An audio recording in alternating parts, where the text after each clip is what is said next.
Is it better to be feared or respected? My question is it too much to ask for both?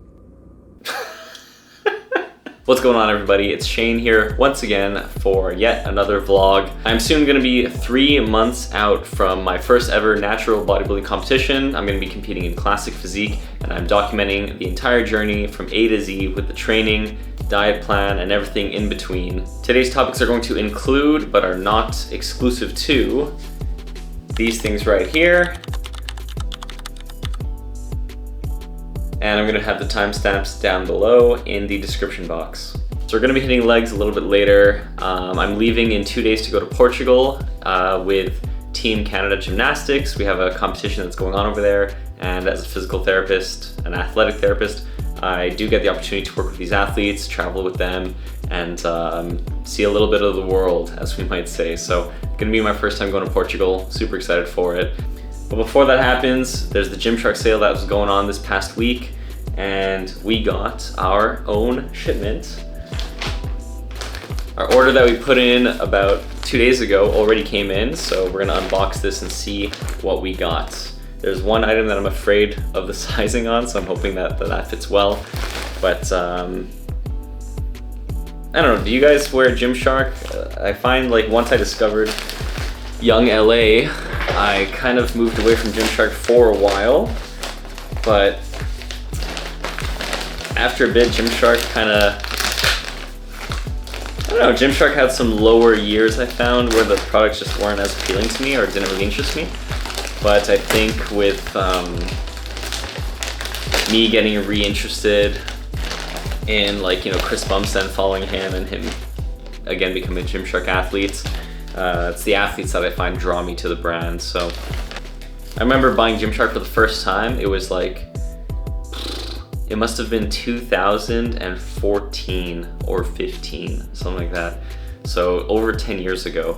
And that was when like Matt Ogus and Chris Lovato were like starting to rep Gymshark, and they were like, yeah guys, this brand from the UK, it's really good, like great quality.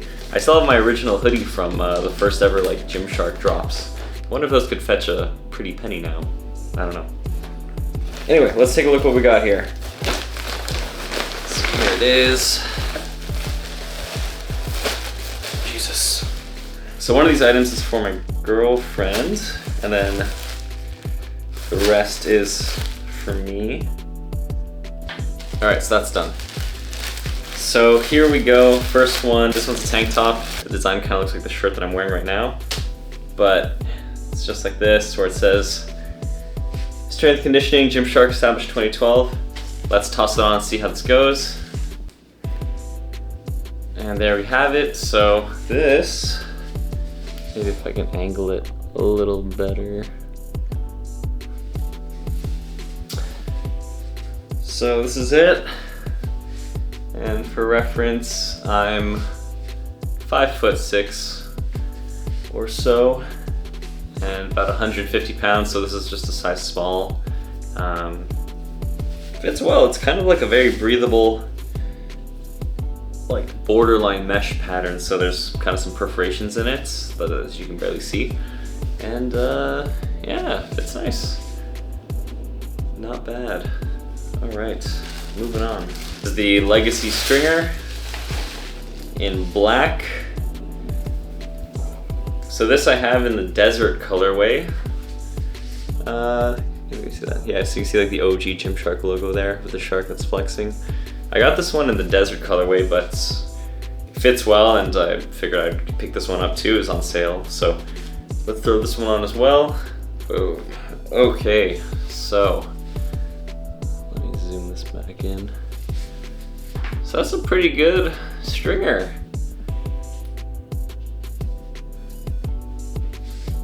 Fits pretty well from the back.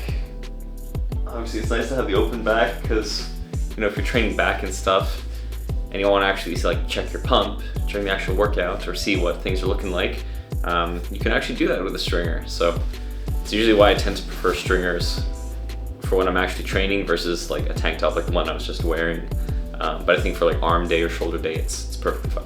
This is gonna be cool to wear during the summer as well. Next item on the list, Keep Showing Up t-shirt. This one's also in kind of that sort of like meshy, dry fit material that the tank top was. So this one says Keep Showing Up here, and then on the back, it's a long circle that says Keep Showing Up. So let's throw this on.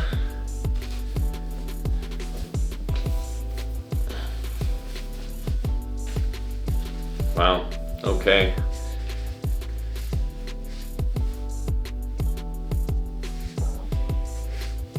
So, I don't know, it says slim fit, but this is a size small, and it's like a little bit airy for as far as Gymshark t-shirts go in terms of sizing. So this is good for probably if it's like a hot day somewhere, because I feel like you can sweat in it. There's a lot of breathability to it. It's not really a thick material.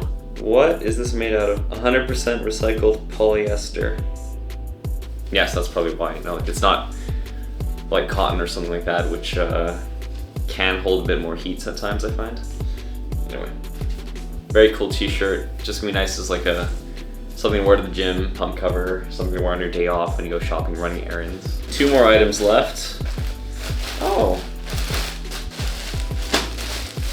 So we did get a long sleeve, and I got this in a green color, because I don't have anything that's green that I wear to the gym, but it is this cool kind of almost slightly like varsity looking long sleeve, and this is a size small, which the guy in the picture, when you read the description on the website, he's 5'11" wearing size medium. So me being 5'6", I'm like, I'm probably gonna be a size small, right?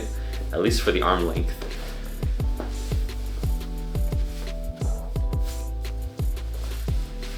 But meant to be an oversized fit. And look at that. That actually fits really nicely. Feels good. So I think, like, you know, especially when the fall rolls around, it's gonna be nice to have. You can show up here, kind of do your warm up, do your first maybe a couple sets of an exercise, and then once you're a bit warm, because this is a pretty thick material, I don't anticipate wearing this much outside in the summer. Once you're a little bit warmer, take this off, and you got the stringer under, or you got a tank top or something, so that you can kind of be a little more cooler, a bit more airy. Last item we got was a pair of shorts. I find I can never have enough pairs of shorts, you know, and when you're a bit of a shorter guy, your legs aren't super long, it's tough to find the right length of shorts, which won't make your legs seem like super stumpy, like when they start at your kneecaps, but not so short that it's like, you know, you're starting to push it a little bit in the gym. So these are just Gymshark Lifting Club GSLC with the white trim. I kind of like having that white trim. You can have it here with the sides because it's very like vintage. It's almost like 80s style. Let's throw these on and give you guys a bit of a look. So this is what the shorts look like. They are pretty cool, you know, from the side. And again, remember, I'm 5'6" or so, and this is the size extra small. Because yeah, if I were to get a size like medium or small or something, like I just anticipate the length being like down to here, which at that point, I know some people are into that, but I'm not a big fan of that. Like, I like to actually see kind of the bottom part of my quads poking out, and if ever I'm like in the middle of my leg workout, at any point I can just kind of look in the mirror and check it out a little bit and see what's going on. So yeah, it's a big win. So that's it. Overall, I'm super happy with the haul. You know, if I'm being quite honest, I don't really buy Gymshark unless there's a sale.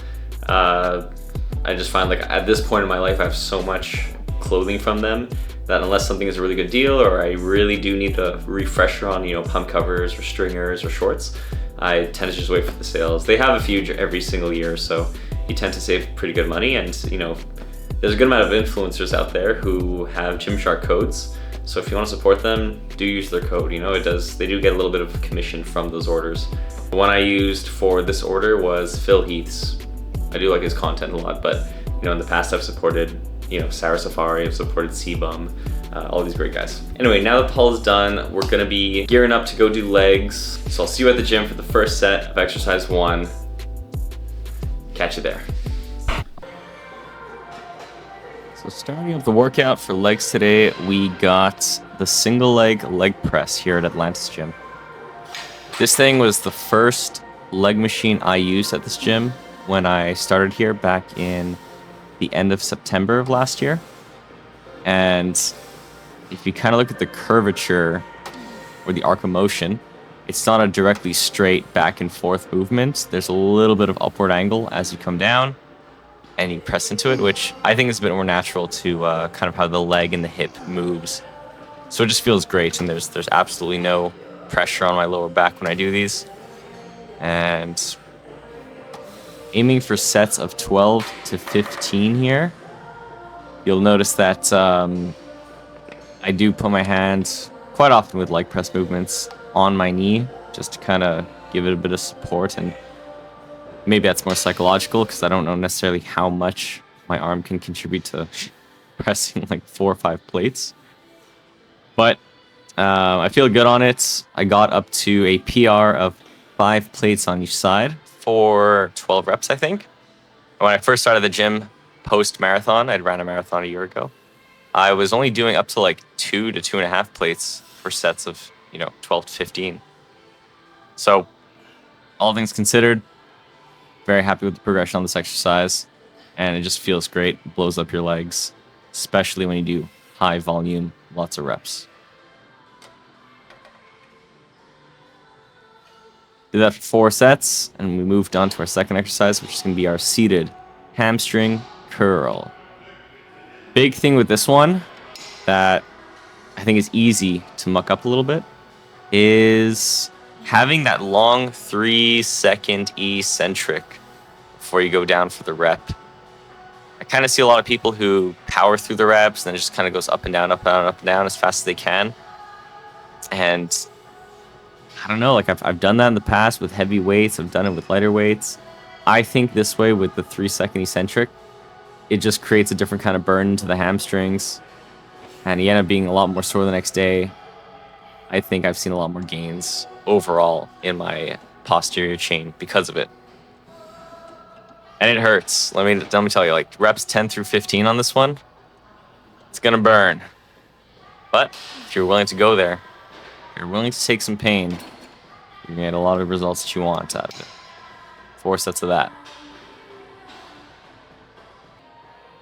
Next thing we moved on to was the Bulgarian split squat. You'll see my setup here. I sit back on the ankle, put my leg in front, heel down, and that is where I will plant my foot to have the best arc of movement as I go down. You'll see that my knee does not surpass the toes, and I do lean forward ever so slightly to load into that glute. It's all about control here. It's just keeping that constant movement, constant tension. And this also sucks, I'll be totally honest. If you guys are watching and you've done Bulgarian split squats, you can let me know down below if you actually truly enjoy these or if you just kind of dread them a little bit. But they do work. You know what? There's a reason why people avoid the hard exercises, and that's because they activate or they tend to exploit our weaknesses. So I'm always a little less strong on my right leg, even though I'm right foot dominant. But again, here we're aiming for sets of 10 reps at a time. I had 2 30-pound dumbbells for all 3 sets of the exercise. And definitely tough to do after you've done all the leg pressing and all of the leg curls. Moving on to our 4th exercise, we're going to have leg extensions, both legs at a time. And I always kind of back the seat up or backwards just a little bit just so I can kind of lean back a bit more. I find it gets a bit of a better stretch into the quads, especially the rectus femoris, which is one of your 4 quad muscles. Definitely gets more stretched when you're more in that sort of like upright position. It just feels better onto the quads in general. I never lock out now on leg extensions. I go to about 95% range, but I never do that hard squeeze at the end. I just find there's more shearing on my joint than anything else rather than tension on the quads. But we did 3 sets of 12 to 15 there. Finishing it off was a glute exercise. We, in the past, have done the barbell hip thrust or the machine hip thrust. But here at Atlantis, they have this really cool kind of like external rotation abduction machine, which I'll be totally honest, I've never felt a contraction or burn on an exercise machine like this in my glutes in my life. Just the range of motion is just something that you just never have done on those conventional machines that you get at Planet Fitness or BuzzFit. So it was nice to experiment with this and do sets of, again, 12 to 15 or so. Everything's pretty high volume overall. Anyway, let's get some posing.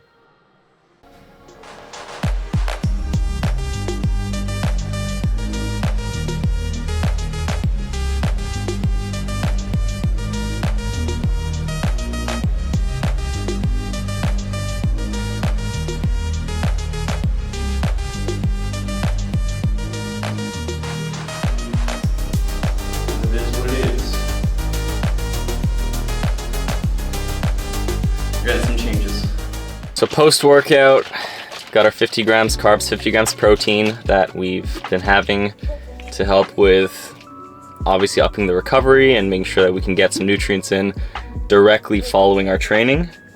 Oh God, I can see a clump in there. So usually I buy Gold Standard protein from Costco. They got like the giant 6-pound bag. But I decided to get like a 5-pound tub of the diesel protein, which tastes good. It's cookies and cream, but the mixability just isn't as great. Like, I think you're much better off putting water first in your shaker and then putting the protein in and shaking right away, because I put the powder in, I go to the gym, I come here, and then I add the water in, you know, over the course of like 30 seconds. And I think once the water hits it, it just starts to harden up and become a clump, so it kind of sucks. But it is what it is, you know, like, I also don't use those little metal shaker things that help kind of break it up, so half of it's my fault maybe.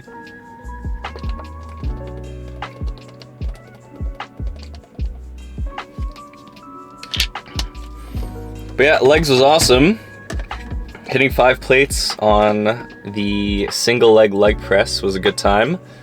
Pretty happy about that. That's like a new PR. I did it for 2 sets of 10.